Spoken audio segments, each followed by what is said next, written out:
What are you doing? Nothing.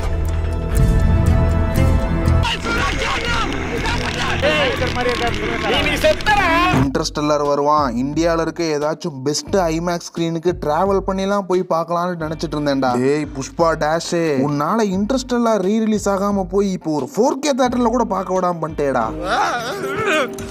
சத்தியமா ரோஸ்ட்னு ஒண்ணு போட்டு டேய் நீ செத்தடான்ற மோட்ல தான் படத்துக்கு போனேன். வழக்கமா நாம பண்ற மாதிரி ஃபுல் படத்தையும் கண்ணை மூடிட்டு பேஷ் பண்ற மாதிரி இந்த படத்துக்கு பண்ண முடியாது. ஏன்னா இதுல கொஞ்சம் நிறையவே பாசிட்டிவ்ஸ் இருக்குது.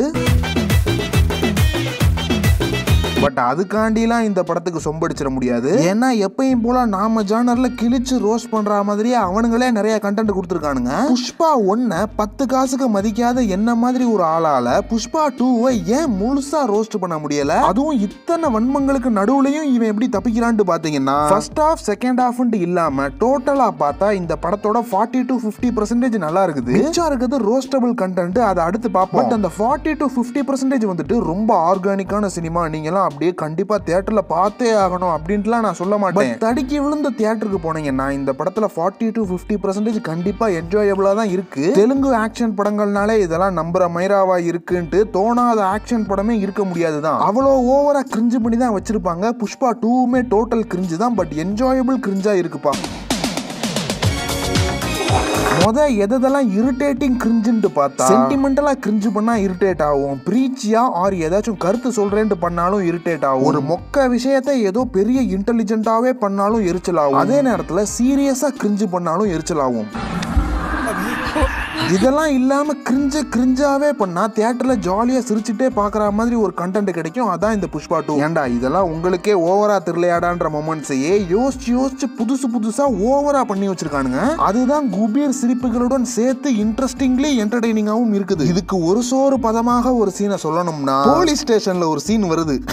அதாவது போலீஸ் ஸ்டேஷன்ல புஷ்பா ஆளுங்களை புடிச்சு வச்சிருப்பாரு நம்ம ஃபாஃபா. சரின்ட்டு ஃபாஃபா இல்லாத நேரத்துல புஷ்பா போலீஸ் ஸ்டேஷனுக்கு போய் வாங்க வீட்டுக்கு போலாம்ட்டு எல்லா செல்லையும் திறந்து விட்டு கூட்டிட்டு போக பாப்பாரு. போலீஸ்காரங்கள்லாம் இரு புஷ்பா, நீ இவங்களை கூட்டிட்டு போயிட்டா எங்க வேலை போயிரும் புஷ்பா, இப்படி எல்லாம் பண்ணக்கூடாதுன்னு சொல்லுவாங்க. இந்த இடத்துல நாம அந்த ரைட்டரா இருந்தா என்னத்த யோசிச்சிருப்போம் சொல்லுங்க? எல்லாத்தையும் அடிச்சு போட்டுட்டான், இல்ல போலீஸ் ஸ்டேஷனையே உடைச்சிட்டு எல்லாத்தையும் கூட்டிட்டு போயிட்டான்னு தான் ஏதாச்சும் யோசிச்சிருப்போம். ஆனா இதெல்லாம் மொக்கையாக தான் இருந்திருக்கும். ஆனா இவனுங்க ஒண்ணு பண்ணிருந்தானுங்க, கெட்ட சிரிப்பா இருந்திருந்தாலும் குட் ஒன்றா டேன்ற மாதிரி தான் இருந்துச்சு. என்னன்னா வேலை போயிரும்ட்டு போலீஸ்காரங்க கேக்குறாங்க. கட் பண்ணா எல்லா போலீஸும் லைன்ல நிக்குது. உனக்கு சம்பளம் எவ்வளோ? 10,000. எவ்வளோ லஞ்சம் வாங்குவ? அது இவ்வளோ. எத்தனை வருஷம் சர்வீஸ் இருக்குது? அது இத்தனை வருஷம்ட்டு. இந்த 20 லட்ச ரூபா புடி, இந்த 30 லட்ச ரூபா புடி, இப்பயே வேலையை ரிசைன் பண்ணிட்டு போ, நான் இவனுங்களெல்லாம் அப்படியே கூட்டிட்டு போறேன்னு ஒரு சீன் இருக்குது. ஸ்டூபிடிட்டி அட் பீக் தான் இது. ஆனா இதை ஒருத்தன் யோசிச்சிருக்கான் பாருங்களேன். புஷ்பா சட்டையில நெருப்பு பற்றும், அதை உடனே அணைச்சிடாம சிகரெட் எடுத்து அந்த நெருப்புலயே பத்த வச்சுட்டு அப்புறம் அந்த நெருப்பு அணைச்சு அந்த அணைஞ்ச சாம்பலை முதுகு பின்னாடி கைரேகை அடிச்சு புஷ்பாதி பிராண்டடான்ட்டு போவான். இதெல்லாம் கூட விட்டுட்டு படத்தோட கதை எப்படி ஸ்டார்ட் ஆகுது பாருங்களேன். கடத்தல்காரன்றனால பழக்க வழக்கத்தெல்லாம் பணம் கொடுக்கறதோட வச்சுக்கணும். அதை தாண்டி கையை குலுக்கி முத்தம்லாம் கொடுத்து போட்டோ எடுக்க கூடாதுன்ட்டு சிஎம் புஷ்பாவை பார்த்து இன்சல்ட் பண்ணிடுவாரு.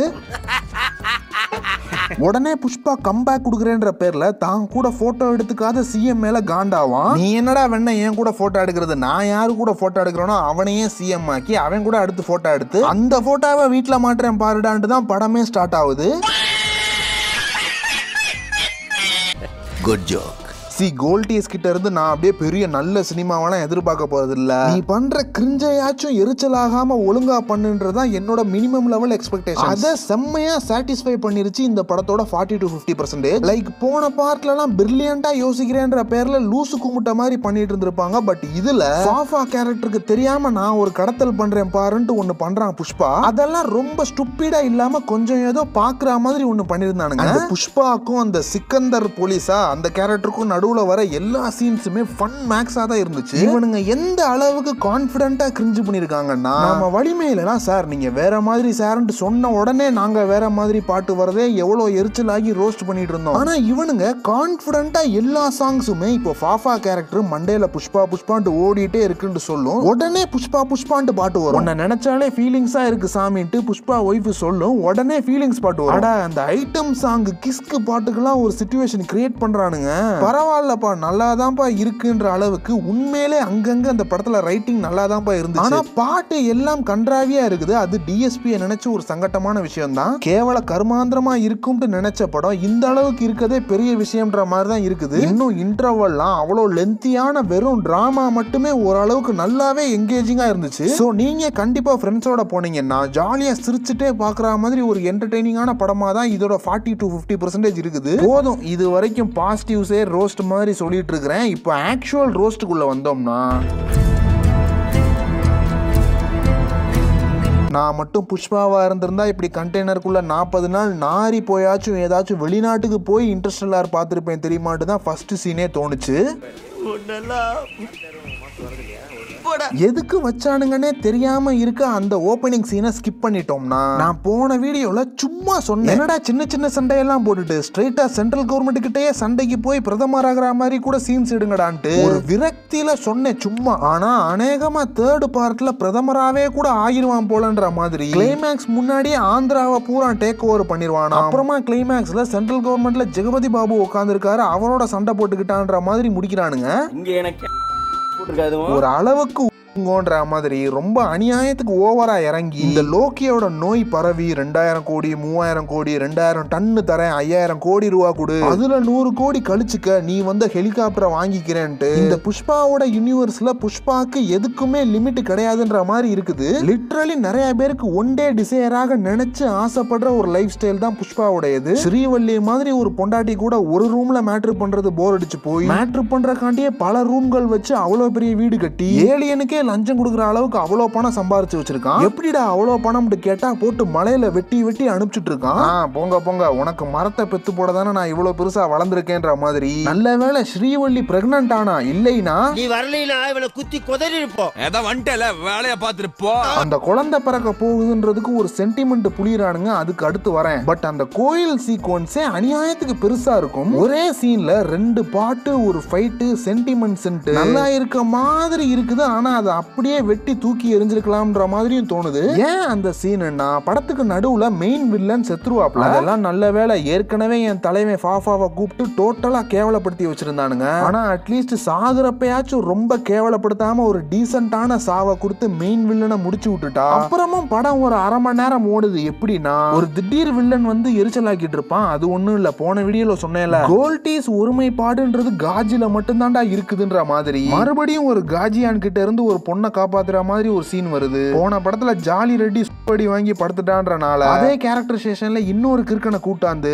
சம்பந்தம் இல்லாம கோயில்ல வந்து புஷ்பா தங்கச்சியை அரெஸ்ட் பண்ணிட்டு இருப்பான். அவன் கிளைமேக்ஸ்ல அகைன் தங்கச்சியை கடத்தி வச்சுப்பான். இந்த புஷ்பா போயிட்டு பல்லாலே கடிச்சு சண்டை போட்டுட்டு தங்கச்சியை காப்பாத்திடுவாரு. இதுதான் கிரிஞ்சு கிளைமேக்ஸ். இதுல என்னன்னா அவன் தங்கச்சியை டார்ச்சர் பண்ண அவளோட ட்ரெஸ்ஸை கிழிச்சு அது இதுன்ட்டுலாம் பண்ற மாதிரி காட்டுவானுங்க. அதை பார்த்தா ஐயோ அவன் தங்கச்சிக்கு எதுவும் ஆயிடக்கூடாதுன்ட்டு நமக்கு அந்த மாதிரியே தோண மாட்டேங்குது. நம்ம மைண்ட் வெளியே வெளியே வருது. ஏன்னா இவங்களோட கிரிஞ்சு சினிமா யூனிவர்ஸ்ல அவன் தங்கச்சி டார்ச்சர் பண்ணப்பட்ட அதே ட்ரெஸ் கோட்ல ஒரு பொண்ணு ஐட்டம் சாங்ல வருது. இப்போ இவரோட குடும்பத்துல இவர் தங்கச்சினா இவர் அப்படியே சேலையை எடுத்து பொத்தி மானத்தை காப்பாத்துவாரு. ஆனா யாரோ தெரியாத ஒருத்தி தானன்ட்டு அவ கூட ஜங்கு ஜங்குன்னு குதிச்சு ஆடிட்டு இருப்பாருன்ற மாதிரி இந்த ஐட்டம் சாங்ஸ் எல்லாம் எனக்கு வர வர ஸ்பைசி டைவர்ஷனாக இல்லாம இரிட்டேட்டிங் டைவர்ஷனாக மாறி ரொம்ப நாள் ஆச்சு. இதெல்லாம் தாண்டி எனக்கு உறுத்திட்டே இருக்க விஷயம் என்னன்னா அவன் ஒண்ணு நாட்டுக்காக ஒரு நல்ல மண்ணாங்கட்டியும் பண்ணலடா. செம்மரம் கடத்துற ஒரு எச்ச பொறுக்கிதான் இவன். அவனை என்னத்துக்கு இவ்வளவு குளோரிஃபை பண்றாங்கன்றது எனக்கு சுத்தமா புரிய மாட்டேங்குது மக்களே. இதை தெரிஞ்சு பண்றாங்களா தெரியாம பண்றாங்களா ஒண்ணுமே புரியல. இந்த புஷ்பான்றவனால அவனையும் அவன் பொண்டாட்டியும் தவிர வேற யாருக்காச்சும் நல்லது நடந்துச்சான்னு பார்த்தா நத்திங் ஒண்ணுமே கிடையாது. இப்படி ஒரு தற்குறிய குளோரிஃபை பண்ணி படத்துக்கு படம் தெலுங்கண்டாண்டு வேற ஃபிளெக்ஸ் பண்ணிக்கிறானுங்க. அப்பா இதெல்லாம் தெரிஞ்சு பண்றீங்களா இல்ல தெரியாம பண்றீங்களா? இல்ல ப்ரோ அடுத்த படத்துல அவர் திருந்துற மாதிரி என்ன பண்ணாலும் அப்போ 2 படமா நல்ல அயோக்கியத்தனம் பண்ணிட்டு எப்படியும் இது 1000 கோடி அடிக்க வச்சுட்டு போயிருவீங்க. உங்களெல்லாம் யாருடா கேட்பான்ற மாதிரி எரிச்சல் ஆகுது மக்களே. S it's an entertaining film தான். இந்த படத்தை பாருங்கன்ட்டு என்னால சத்தியமா ரெக்கமெண்ட் பண்ணவே முடியாது மக்களே. இதுக்கு மேல அந்த குடும்ப சென்டிமெண்ட்டுகள் எல்லாம் எனக்கு ரோஸ்ட் பண்ண கூட மனசு வரல. அவ்வளோ எரிச்சலான விஷயம். அதெல்லாம் படம் பார்த்தவங்க யாராச்சும் நல்லா ரோஸ்ட் பண்றவங்க இருந்தீங்கன்னா கமெண்ட்ஸ்ல பண்ணுங்க. மத்தபடி போதும்டா உங்க பேன் இண்டியன் பொங்கச்சோறுன்ற மாதிரி இதுதான் இந்த வருஷத்தோட கடைசி ரோஸ்ட் நினைக்கிறேன். மேல ஏதாச்சும் கிறுக்கனுங்க வரானுங்கன்னா முன்னாடியே கொஞ்சம் கமெண்ட்ஸ்ல சொல்லிருங்கப்பா. நான் கொஞ்சம் ரெடி ஆயிக்கிறேன். ரைட்டா அவர்கிட்ட போய் பெர்மிஷன் வாங்கிட்டு வாங்க. நாம 2 பேரும் போய் அவர் கூட சேர்ந்து ஒரு போட்டோ எடுத்துக்கலாம். போட்டோ எடுக்கணுமா?